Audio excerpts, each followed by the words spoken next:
नमस्कार, पहला प्रणाम दोस्तों, स्वागत है आपका एक बार फिर से आपके अपने चैनल देवभूमि करियर पॉइंट पर। आशा करता हूँ आप सभी लोग स्वस्थ होंगे, काफ़ी अच्छी आपकी स्टडी चल रही होगी। तो एक बार फिर से आपके सम्मुख आया हूँ, उत्तराखंड की जो प्रमुख लोक शब्दावली है उसका भाग 8 है। लगातार मैं आपको टेस्ट सीरीज़ें उपलब्ध करा रहा हूँ यूट्यूब चैनल पे, साथ ही आपको अलग से मैं ये टॉपिक्स भी दे रहा हूँ ताकि आने वाले एग्जाम्स में आपको बहुत ज़्यादा हेल्प हो। तो इन सभी टॉपिक्स को आप देखिएगा, कुमाऊनी गढ़वाली लोकोक्ति शब्दावली। इससे न केवल आप उत्तराखंड के बेहद करीब जुड़ेंगे, बल्कि आपको एग्जाम में भी फायदा मिलेगा। अपने राज्य के आर्ट एंड कल्चर को जानने के बाद दोस्तों, अपने राज्य से लगाव बढ़ता है, अपनी मिट्टी से प्रेम बढ़ता है। तो ये चीज़ें तो आप सीखेंगे ही इस सीरीज में, ठीक है। बाकी आज के डेट में आयोग जैसा पेपर बना रहा है और जो भविष्य में पेपर बनेगा उसको देखते हुए लगता है कि आपको अपनी कला संस्कृति को जानना होगा। चलिए, तो इसी क्रम में आज शुरू करेंगे। जो भी हमारे लोक शब्दावली मैं दे रहा हूँ आपको, कुमाऊनी, गढ़वाली, जोहारी, जौनसारी, जाड़, फिर मारछा शब्द भी उपयोग करेंगे, कुछ राजी जनजाति के शब्द भी लाएंगे, कुछ राठी वाले भी लाएंगे। तो सभी हमारे जितने भी बोलियां हैं उनके शब्द जो हैं प्रयोग में लाए जाते हैं, उनको आपके सामने लाने की पूरी कोशिश रहेगी मेरी, ठीक है। तो देखिएगा, बाकी जल्दी देखिए, जो उत्तराखंड रिवीजन महाकुंभ चल रहा है उसमें ब्रिटिश कुमाऊं गढ़वाल समाप्त हो चुका है, तो उसके बाद हमारी उत्तराखंड की कला संस्कृति का महाकुंभ में रिवीजन करेंगे। उसको आप ज़रूर देखिएगा, उससे भी आपको हेल्प मिलेगी, ठीक है। चलिए शुरुआत करते हैं आज के पहले शब्द की। आज कुछ कुमाऊनी शब्द आपको देखने को मिलेंगे, ठीक है। तो पहला शब्द है बरकण। बरकण, बरकण जो शब्द है कुमाऊनी, देखिए आज भी क्या होता है, कुमाऊनी अंचलों में बहुत से ऐसे देवी देवता हैं जहाँ पर ना बलि प्रथा होती है मंदिरों में, ठीक है। मंदिरों में क्या है, बलि प्रथा। बलि का मतलब वहाँ पे दी जाती है बकरे की बलि, ठीक है, बकरे की बलि। अब क्या होता है, मंदिर में जब भी बकरे की बलि देनी होती है, देवता इसको एक्सेप्ट कर रहे हैं या नहीं कर रहे हैं, ये चेक करने के लिए बकरे के शरीर में पानी और चावल डाले जाते हैं। पानी व चावल डाले जाते हैं। अब देखिए, जैसे बकरे के शरीर में पानी और चावल डाले जाएंगे जोर से छिड़क के, तो बकरा जो है अपने शरीर को हिलाता है। तो हिलाने का मतलब ये होता है कि देवता ने बकरे की बलि को स्वीकार कर लिया है। इसी को कहा जाता है बकरी का बरकण, ठीक है। बलि से पूर्व पानी और चावल के छींटे डालकर बकरी को बरकाना, ये भैया आपका कुमाऊं में प्रचलित है। अगला देखिए, बार बूंद। ये आपका हाल में ही किसी एग्जाम में पूछा गया था। उत्तराखंड की जो लोक चित्र कलाएं हैं, लोक चित्र कला में ये बार बूंद भी आता है, ठीक है। चित्रकला में बार बूंद, ऐपण हो गया, ठीक है, आपका मातृका चित्र हो गया, ज्योति चित्र हो गया, ये सभी आते हैं आपके लोक चित्र में।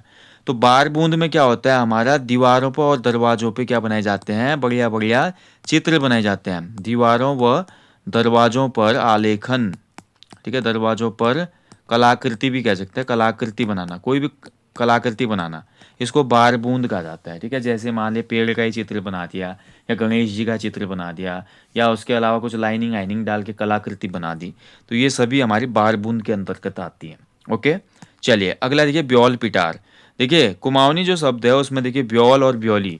ब्योल जो शब्द है, ब्योल कहा जाता है किसको, ब्योल कहा जाता है दूल्हे को, ठीक है। और ब्योली जो कहा जाता है वो कहा जाता है किसको, दुल्हन को, ठीक है। जब भी कुमाऊं में शादी होती है भाई, तो कुमाऊं में शादी के समय आप देखेंगे दोनों पक्षों के आगे एक बक्सा रखा होता है, ठीक है। दोनों पक्ष यानी कि दुल्हन और दुल्हा पक्ष के आगे एक बक्सा होता है जिसमें उनके अपने पर्सनल बिलोंगिंग्स होती हैं। यानी कि जो भी मेरे पर्सनल सामान होंगे, जेवर वगैरह होगा, मेरी अंगूठियाँ हैं, मेरा अन्य सामान है, वो मेरे बक्से में होंगे। और जो हमारी दुल्हन पक्ष की होंगे, दुल्हन पक्ष में भी दुल्हन की जो ज्वेलरी होगी, उसके अलावा उसके प्रसाधन का सामान है, जो भी चीज़ें हैं उनकी इंपॉर्टेंट चीज़, वो एक बॉक्स में होंगी, संदूक में होंगी, ठीक है। और उसी संदूक को कहा जाता है ब्योल पिटार, ठीक है, ध्यान रखेंगे। और आपने कई बार देखा भी होगा, कुमाऊं अंचल में शादियों में ब्योल पिटार के लिए भी एक अलग से व्यक्ति को हायर किया जाता है। शादी में एक अलग व्यक्ति आता है जो कि इस बक्से को अपनी पीठ पर लाद के ले जाता है। जब बारात जाती है ना ब्योली के गांव को, तो ब्योले पक्ष की तरफ से व्यक्ति आता है, इसको उसमें मेहनत आना दिया जाता है और कुछ भेंट वगैरह भी दी जाती है। तो ये व्यक्ति हमेशा संदूक को ढोने का काम करता था। अब तो एक प्रथा कम हो रही है उत्तराखंड में, खासकर कुमाऊनी अंचल में। अगला जो शब्द है भैया, बारसी। बारसी जो बोलते हैं ना, मान लीजिए देखिए, वार्षिक का सीधे बता देता हूँ मैं, हिंदी में अर्थ होता है वार्षिक श्राद्ध। देखिए जब भी कोई बुजुर्ग वगैरह या कोई भी व्यक्ति मर जाता है जिसका यज्ञोपवीत हुआ है, तो उसके 1 साल बाद उसका श्राद्ध किया जाता है बड़ी धूमधाम से, और उसमें बहुत से लोगों को मतलब निमंत्रण दिया जाता है, ठीक है। इसी को वार्षिक श्राद्ध कहा जाता है कुमाऊनी अंचल में। अगला जो शब्द है भाई वो है बिखौती। बिखौती जो है आपको कई बार सुनने को मिला होगा, बिखौती का पर्व। बिखौती का जो पर्व होता है ये बैसाख माह, जो बैसाख माह आता है ना, तो बैसाख माह में आयोजित होता है, ठीक है। और बैसाख माह की कब, संक्रांति को। बैसाख माह की संक्रांति को मनाए जाने वाला त्योहार, इसमें बहुत से जगह मेले लगते हैं, जैसे कि आप अल्मोड़ा का एक मेला ले लीजिए, शारदीय बिखौती मेला, ठीक है। तो बिखौती के दिन ऐसा नहीं कि केवल वहीं पे मेला लगता है, बहुत से जगहों पे मेला लगता है। ये एक्चुअल में बैसाख माह की संक्रांति होती है। चलिए अगला जो शब्द है भाई वो है बिरुड़, ठीक है। देखिए हमने लास्ट एक टॉपिक में सातू आठू की बात की थी। सातू आठू कुमाऊं अंचल में मनाया जाता है। सातू और आठू नामक त्योहार भादो माह में है। यह त्योहार गमरा महेश्वर को समर्पित है, यानी कि शिव और पार्वती को। इस सातू आठू के पर्व पे दोस्तों आपका क्या होता है, लगभग लगभग क्या होता है, 5 या 7 प्रकार के अनाजों को भिगा कर रखा जाता है। 5 या 7 प्रकार के, जैसे हम चने भिगाते हैं ना शाम को सुबह खाने के लिए, तो ऐसे 5 से 7 प्रकार के अनाजों को एक तांबे की तौली में भिगाया जाता है। तांबे का पात्र होता है, बर्तन को तौली कहा जाता है, ठीक है। तो ये आपके अनाज होते हैं, ठीक है। और नाग पंचमी के व्रत के बाद इनको, जो ये अनाज होते हैं, नाग पंचमी के व्रत तक रुका जाता है इनको भिगा के। उसके बाद नाग पंचमी के व्रत के बाद इन सभी अनाजों को भूना जाता है, जैसे चने फ्राई करते हैं, उसके बाद इनको खाया जाता है। ये होते हैं बिरूर, ठीक है, ध्यान रखेंगे। वैसे सिर में भी रखते हैं इनको, और जब इनको सिर में रखा जाता है ना, इस अवसर को कहा जाता है कुमाऊं में बिरूर पंचमी। क्या कहा जाता है, बिरूर पंचमी। जैसे हम हरेला रखते हैं ना अपने सर पे, ऐसे ही वहाँ पे जो बुजुर्ग हैं, बुजुर्ग अपने बच्चों के सिर पे बिरूड़े भी रखते हैं और बोलते हैं, जी रया जाग रया यो दिन यो बार भेटने रया, ठीक है। और भी आगे बोलते हैं कि बाघ जदू बली है जया, श्याल जदू चतुर है जया, धरती जदू चकल है जया, आकाश जदू ऊंच है जया, हिमालयन में ह्यू छंतक और गाढ़ गंगन में बालू छंतक, ऐसे कुछ बोलते हैं। पूरा मुझे आ नहीं रहा है, जिसके लिए मैं माफ़ी चाहता हूँ। तो ऐसे बड़ा बुजुर्ग बोलते हैं, उसमें ये आशीर्वाद दिया जाता है कि आप दीर्घायु रहें और हमेशा आपका जो प्रताप है, तेज है, वो बना रहे, आपका कल्याण हो, ठीक है। ये बिरुड़ पंचमी है। और ऐसा एक सेम जो हमारे यहाँ पे द्वितीया का त्यौहार होता है कुमाऊं अंचल में, द्वितीया। द्वितीया जो कहा जाता है दोस्तों आपका, जो गोवर्धन पूजा होती है ना हमारी, गोवर्धन पूजा दीपावली के बाद, उसमें ये द्वितीया त्यौहार मनाया जाता है, जिसमें बहनें चिवड़े से, चिवड़ा जो समझते होंगे ना आप, चिवड़ा, चिवड़ा जो होता है आपका धान को कूट के जो बनाया जाता है, जिसको हम बोलते हैं पोहा। तो पोहे को सिर में रखते हैं अपने जो बहनें होती है भाइयों के, ठीक है, भाई बहन का ये एक त्यौहार है, ये द्वितीया का त्यौहार। तो इसको बोलते हैं भैया आपका, इसमें भी यही लाइनें बोलते हैं, जी रहा जाग रहा यो दिन यो बार भेटने रहा। यानी कि मतलब जी रहा जाग रहा, मतलब खुश रहना, जीते रहना, अच्छे रहना, हर दिन ऐसे ही मिलते रहना जीवन में आगे, ठीक है। तो ये बाघ की तरह मजबूत हो जाना, बाघ की तरह ताकतवर होना, श्याल की मतलब शियार की तरह चालाक हो जाना, लोमड़ी का जैसा, ठीक है। और आसमान के जितना ऊंचा हो जाना, धरती के बराबर चौड़ा हो जाना, हिमालय में जब तक बर्फ़ रहे, नदियों में जब तक पत्थर और कंकड़ रहे, तब तक आपकी उम्र रहे, ऐसा इसमें बोला जाता है, ठीक है। तो ये कुछ ऐसे हमारे लोकोत्सव होते हैं दोस्तों, जिनके बारे में आपको जानकारी होनी चाहिए। अगला जो शब्द है वो है बिस्वार। बिस्वार का मतलब क्या होता है, देखिए अभी हम लोग चित्रकला की बात कर रहे थे, ऐंपण उसमें एक शब्द आया था, ऐंपण हमने देखा था, ठीक है। तो ऐंपण जो कला होती है ये भी बनाई जाती है बिस्वार से। इसके अलावा बार बूंद जो चित्र होते हैं वो भी बिस्वार से बनाए जाते हैं। तो मतलब बिस्वार कुल मिला के क्या होता है, जो चावल होता है हमारा, चावल को पीसा जाता है और चावल का जो आटा बनता है उसको घोला जाता है। तो चावल का आटा घोलने के बाद जैसा चूना घोल के हो जाता है ना, वाइट हमारे पास क्या हो जाता है, पेंट टाइप का तैयार हो जाता है। इसी से हमारे ऐंपण भी बनाए जाते हैं और अन्य जो लोक चित्र हैं वो बनाए जाते हैं कुमाऊं क्षेत्र में, ठीक है। इसी आटे के घोल को, आटे के चावल के घोल को बिस्वार कहा जाता है, ठीक है। चलिए आगे बढ़ेंगे। अगला जो शब्द है भैया बैर, ठीक है, बैर। तो आपने कई बार सुना है और हमारे उत्तराखंड की कला एवं संस्कृति के टॉपिक में पढ़ा है। बैर जो होता है एक लोकगीत होता है, ठीक है। बैर क्या होता है, ये कुमाऊं अंचलों में गाए जाने वाला एक लोकगीत है, ठीक है। क्या है, ये एक लोकगीत है, ठीक है। और बैर गीत में क्या होता है, एक्चुअल में ये आपका कुमाऊं क्षेत्र का एक तर्क प्रधान गीत होता है। तर्क, तर्क प्रधान गीत होता है। तर्क का मतलब क्या होता है, इसमें देखिए प्रतियोगिता के रूप में आयोजित किए जाने वाला एक आपसी वाद विवाद को गीतात्मक रूप दिया जाता है, ठीक है। जैसे मैं याद ऊंची मैत की मैं जाने दे भागी, तू मैत नीजा भागी, ऐसे इसमें बोला जाता है। यानी कि जो भी अगला पक्ष बोल रहा है उसका तर्क के रूप में उत्तर जाता है। तो नॉर्मल मैंने बोला, ऐसे कुछ और यहाँ पे हमारे एग्जाम्पल हैं। ठीक है, तो ये होता है हमारा बैर गीत, यानी कि तर्क प्रधान गीत होता है। जैसे मैं बात करूँ, एक गीत थोड़ा बहुत मुझे भी याद आ रहा है अभी। दन्याली को दन्याल, बिजली को घना, जब होली गलती मेरी बना, नका जन माना, घाघरी को घेरा, झेगुली को फेरा, आज मैं आ रही हूँ तुम्हारे दरबार में, प्रभु देना होया। ठीक है, इस प्रकार से गीत होता है। इसमें कई बार स्त्री पुरुष के मध्य तर्क भी किए जाते हैं, यही होता है बैर गीत। ऐसे इसी प्रकार से जो मैंने पंक्तियां सुनाई आपको, इसी प्रकार से एक छपेली गीत आपने सुना होगा कुमाऊं में। छपेली भी ऐसे फेमस, काफी ज्यादा पॉपुलर होती है। छपेली में भी क्या होता है कि लाइनिंग ऐसी होती है कि लास्ट जो रिदम होगा तो वो आपका बना रहता है। ठीक है, उसके बाद फिर हमारा ढोल दमाऊ शुरू हो जाता है छपेली के साथ, और डांस करना लोग शुरू करते हैं। ठीक है, तो छपेली, भगनौल, बैर, ये लगभग लगभग आसपास के ही गीत हैं। ठीक है, भगनौल में क्या होता है, अनुभूति प्रधान गीत हो जाता है, प्रेम की प्रधानता रहती है। ठीक है, बैर में थोड़ा तर्क वितर्क होता है, बस ये अंतर। अगला जो शब्द है भैया वो है बैसी। ठीक है, बैसी।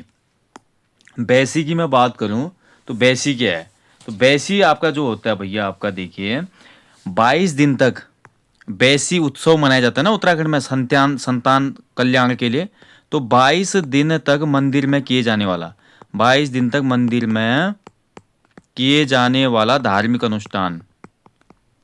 ठीक है, किए जाने वाला धार्मिक अनुष्ठान, ये कहलाता है हमारा बैसी। ठीक है, अगला देखिए भूमिया। तो भूमिया तो आपका देखिए आपने कई बार सुना होगा, कई गीतों में भी सुना होगा।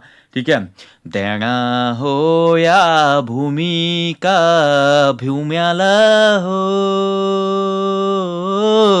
देना हो या पंच नारायण,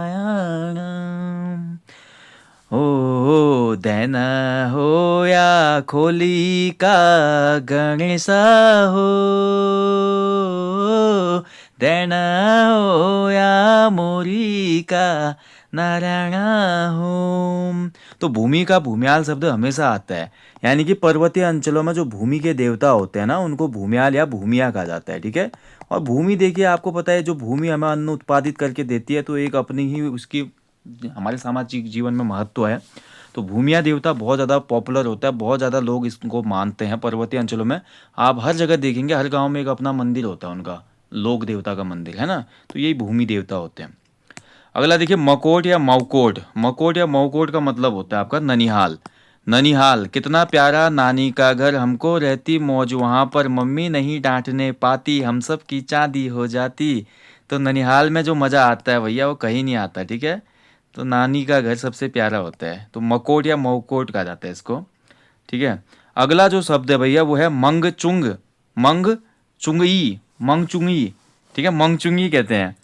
ठीक है, ये बड़ा आजकल ट्रेंड में नहीं है, पहले बहुत ट्रेंड में रहता था भाई मंगचुंगी। मंगचुंगी जांग कहते थे। आजकल देखिए आपके पास आ चुका है शादी.com। आजकल कुमाऊं और गढ़वाल में भी अगर आपको शादी करनी है, लड़की नहीं मिल रही है, तो एक और वेबसाइट है, मैं आपको बता देता हूँ। ठीक है, क्या पता आपकी हेल्प हो जाए। यह है मांगल.com। मांगल.com पे आप जाके ढूंढ सकते हैं जीवन साथी को। लेकिन पहले ज़माने में ऐसा नहीं होता था। ठीक है, ध्यान रखेंगे। तो पहले मंगजैक होती थी। मंगजैक में क्या होता था कि लड़की ढूंढने गांव में लोग जाते थे। जैसे ही वो बात पक्की हो गई, शादी का दिन आया, तो बारात जाने से पहले, शादी का दिन जब आता था, बारात जाने से पहले वर के घर से वधु के घर भेजे जाने वाला एक क्या था, हमारा दूत था, संदेशवाहक था। ठीक है, ध्यान रखेंगे। यानी कि जो शादी जाएगी, वर की तरफ से जो शादी जाएगी ना, तो इस वर की घर से एक दिन पहले क्या होगा, एक आदमी जाएगा। एक आदमी जाएगा, एक संदेशवाहक जाएगा, जो खिचड़ी और चावल की पोटली ले जाकर प्रथा के अनुसार कुछ विशेष रस्म पूरी कराता है। इसी को कहा जाता था मंगचुंगी। ठीक है, ध्यान रखेंगे। ठीक है, ये आपको याद रखना है, बहुत इंपॉर्टेंट है। ये प्रथा देखिए आज भी कहीं कहीं पे देखने को मिलती है। वैसे धीरे धीरे अब जो प्रथाएं, हमारी लोक प्रथाएं हैं, वो कम होती जा रही हैं, जो कि एक चिंता का विषय है। बट कहीं कहीं अभी भी आज ये जीवित है। चलिए आगे पढ़ेंगे। अगला जो शब्द है डिकार। डिकार या डिकारे। डिकार या डिकारे। डिकार या डिकारे क्या होता है आपका, शिव हो गया, गणेश भगवान जी हो गए, कार्तिकेय भगवान, पार्वती जी, दुर्गा माता। ठीक है, उसके अलावा जो भी लोक देवता हैं, उनकी मिट्टी की जो मूर्तियां बनाई जाती हैं पर्वतीय अंचलों में, कुमाऊनी अंचलों में, इसको कहा जाता है, मिट्टी की मूर्तियों को कहा जाता है डिकारे। और ये सावन माह में स्थापित होते हैं स्पेशली। ठीक है, सावन में मिट्टी की मूर्तियों को ही डिकारे कहा जाता है। अगला देखिए डोई या डोली। ठीक है। डोई या डोली का मतलब होता है आपका डोली, ठीक है। पालकी को डोली कहा जाता है। इसी से संबंधित उत्तराखंड में एक आंदोलन भी चला था ना, डोली पालकी आंदोलन। होता क्या था, पहले जब हमारे उच्च वर्गों की शादी होती थी, जैसे ब्राह्मणों की, क्षत्रियों की, तो वो लोग पालकी का उपयोग करते थे, लेकिन दलित वर्ग को पालकी का उपयोग करने का यहाँ पे कोई प्रावधान नहीं था। तो इसके लिए हमारा जयानंद भारती जी ने आपका क्या किया था, एक आंदोलन चलाया था कि ये अधिकार सबके लिए समान है भाई, समाज में रह रहे हो तो इक्वलिटी होनी चाहिए। बिल्कुल बढ़िया उनका मत था। ये कोई लॉजिक भी नहीं कि पालकी आप यूज कर सकते हो, अदर पीपल यूज नहीं कर सकते, कोई बात नहीं है। इसलिए डोली डोली जो डोई या डोली कहा जाता है, खासकर आज भी कुमाऊं में आप जाते हैं तो शादियों में प्रयोग होता है इसका, ठीक है, डोली का। कुछ टाइम डोली में बैठना ही होता है दूल्हा दुल्हन को, ठीक है, एक रस्म होती है ये भी। अगला देखिए, डोर दुबजोड़, ठीक है, डोर दुबजोड़, दुबजोड़। मैंने जोड़ आपको पहले बताया था, जोड़ जो कहा जाता है कुमाऊनी में वो कहा जाता है रस्सी को या धागे को, ठीक है, रस्सी को। अब डोर का मतलब होता है धागा, और दुबजोड़ का मतलब आपका धागे से बनी डोरी। ध्यान रखेंगे, ये धागे से बनी डोरी होती है, धागे से बनी एक डोरी होती है, ठीक है, बिल्कुल धागे के बराबर पतली नहीं होती, थोड़ा सी मोटी होती है। ये डोरी जो मैंने आपको आगे बताया, सातों आठों, सातों और आठों का जो पर्व आता है ना, इस पर्व में जो भी हमारी महिलाएं होती हैं, महिलाएं अपनी हाथ में और गले में इसको धारण करती हैं, हाथ में और गले में इस डोर दुबजोड़ को धारण करती हैं, ठीक है। तो ये एक आपका बहुत ज़्यादा पवित्र धागा माना जाता है, जैसे जनेऊ पहनते हैं मेल, उसी प्रकार का होता है। अगला है देखिए शब्द तिरमागी। तिरमागी का मतलब क्या होता है, माघ माह के प्रथम 3 दिन किए जाने वाला जो भी व्रत होगा, पूजा होगी, दान धर्म होगा, उसको कहा जाता है तिरमागी, ठीक है, माघ माह में। यानी माघ का महीना जो आता है ना, बहुत ही पवित्र माह ही माना जाता है। इसमें जो भी व्रत, पूजा या दान तप किया जाता है उसको तिरमागी कहा जाता है। दमू जो होता है भैया, छोटा भाई होता है ढोल का, मैं आपको बता चुका हूँ। इसी दमू को कहा जाता है दमाऊ, ठीक है। ढोल बाजो, दमाऊ बाजो कहते हैं ना, दमाऊ। तो ढोल देखिए बड़ा होता है, ये मान लीजिए ढोल है इतना बड़ा, ठीक है, ये ढोल है, तो दमाऊ इससे छोटा होगा, इतना छोटा होगा। दमाऊ से थोड़े पतले आवाज आते हैं, टिंग टिंग टिंग टिंग आवाज आते हैं। ढोल से जो आते हैं ढम ढम ढम ढम ढम ऐसे आती है, ठीक है। इन दोनों का एक कॉम्बिनेशन जब होता है तो फिर आपका पता ही है कितना तगड़ा हमारा उत्तराखंड का म्यूजिक है, फिर इसके आगे मैं क्या बोलूँ। तो ये दमू होता है। चलिए आगे है, देखिए अगला जो शब्द है वो है नरे।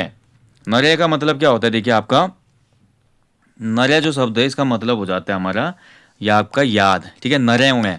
जैसे गढ़वाली में याद के लिए खुद शब्द होता है, खुद, मी म्याते खुद ऊंची, ठीक है, ठीक है। जैसे विवाहित महिला गाती है ना, खुदेड़ गीत जो होते हैं, खुदेड़ शब्द यहीं से तो निकला है, खुद मतलब याद।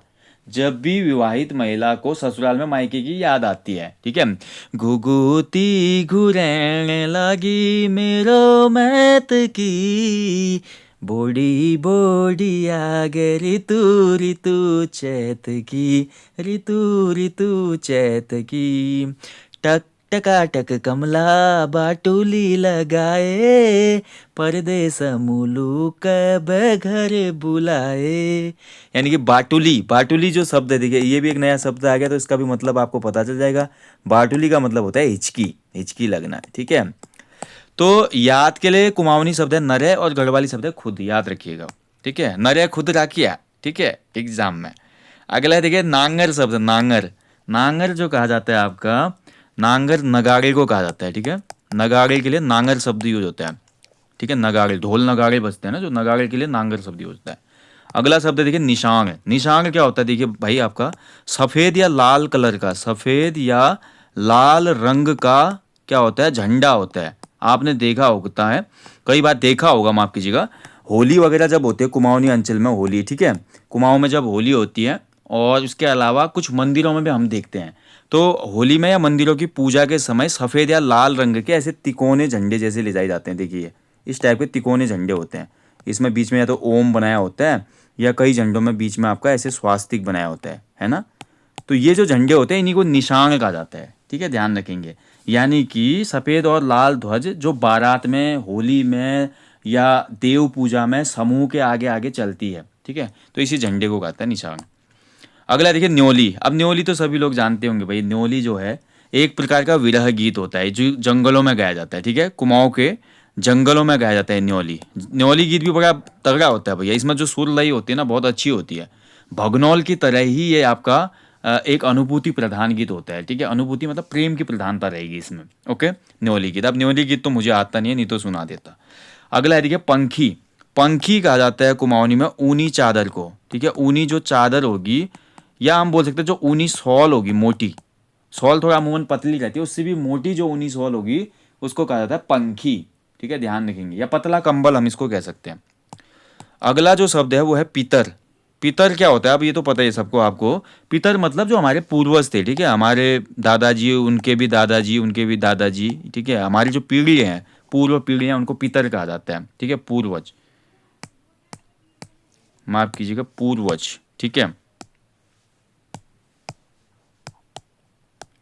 तो पूर्वज के लिए शब्द यूज होता है।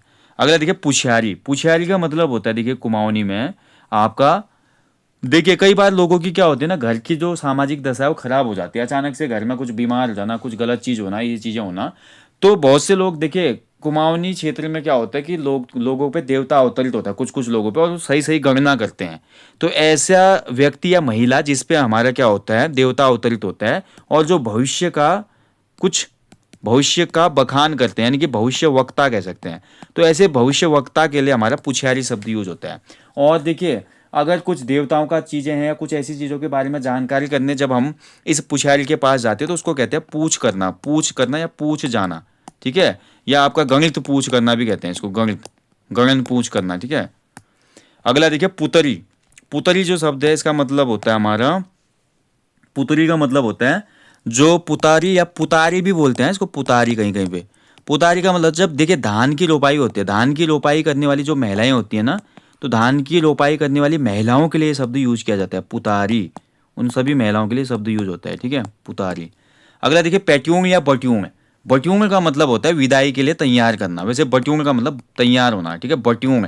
या आप मेले जाने के लिए बटी जाओ, या बट्यूंग करो, यानी कि तैयार हो जाओ। तो पेट्यूंग या बट्यूंग का मतलब होता है किसी भी विदाई के लिए या अन्य चीज़ों के लिए तैयार होना। अगला फूलदेई तो सभी लोग जानते हैं भैया। फूलदेई एक पर्व होता है, ये गढ़वाल में भी मनाया जाता है और कुमाऊं में भी धूमधाम से मनाया जाता है, ठीक है। चैत की संक्रांति को मनाया जाता है फूलदेई पर्व। और इसमें बच्चे भाई सुबह सुबह जाते हैं, घरों में फूल चढ़ाते हैं ताजे ताजे, और हर घर से उन बच्चों को फिर गुड़ मिलता है, कहीं से चावल मिलता है, दक्षिणा मिलती है, और अन्य मिठाइयाँ वगैरह मिलती है, जिससे बच्चे बहुत खुश हो जाते हैं, ठीक है। यानी कि चैत्र की संक्रांति का उत्सव जिसमें बच्चे देहली पर फूल डालते हैं, ठीक है, ये होता है फूलदेई पर्व। अगला शब्द है देखिए बगवाल। तो बगवाल जो शब्द है भैया आपका, बगवाल जो शब्द है ये आपका किसके लिए प्रयोग होता है, कुमाऊं क्षेत्र में ये हमारा बगवाल मेला, जो पाषाण युद्ध होता है आपका, पत्थरों का युद्ध, हालांकि अब तो नहीं होता, लेकिन पहले पाषाण युद्ध ही होता था ये, ठीक है। तो ये हमारा बगवाल कहलाता है। और ऐसे बगवाई शब्द होता है, बगवाई। बगवाई शब्द का मतलब होता है आपका दिवाली, दिवाली के लिए बगवाई होता है। और बगवाल जो है आपका मेला है, ठीक है, ध्यान रखेंगे।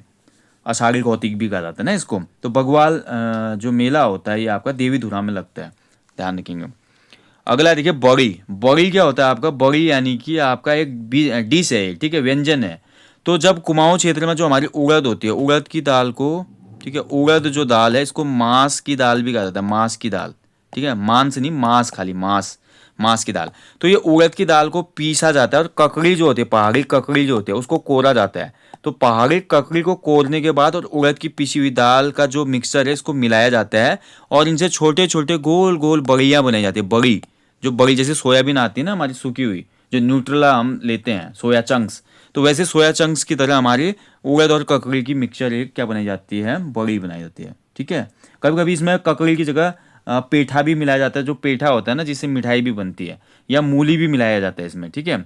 फिर बाद में इसी बड़ी को बाद में विंटर टाइम पे यूज की जाते हैं, क्योंकि ये हमारा कब बनता है, जब आपका ककड़ी का सीजन होगा, यानी कि गर्मी के टाइम पे। ओके, चलिए भैया ये बहुत लंबा सेशन हो गया आज का, ठीक है, ख़त्म हो गया, अब कोई नहीं। आज हमने कुछ महत्वपूर्ण कुमाऊनी शब्द देखे, और कुछ मैंने आपको गीत गा के यहाँ पे समझाने की कोशिश की, थोड़ा इंटरेस्टिंग बनाने के लिए टॉपिक को, ठीक है।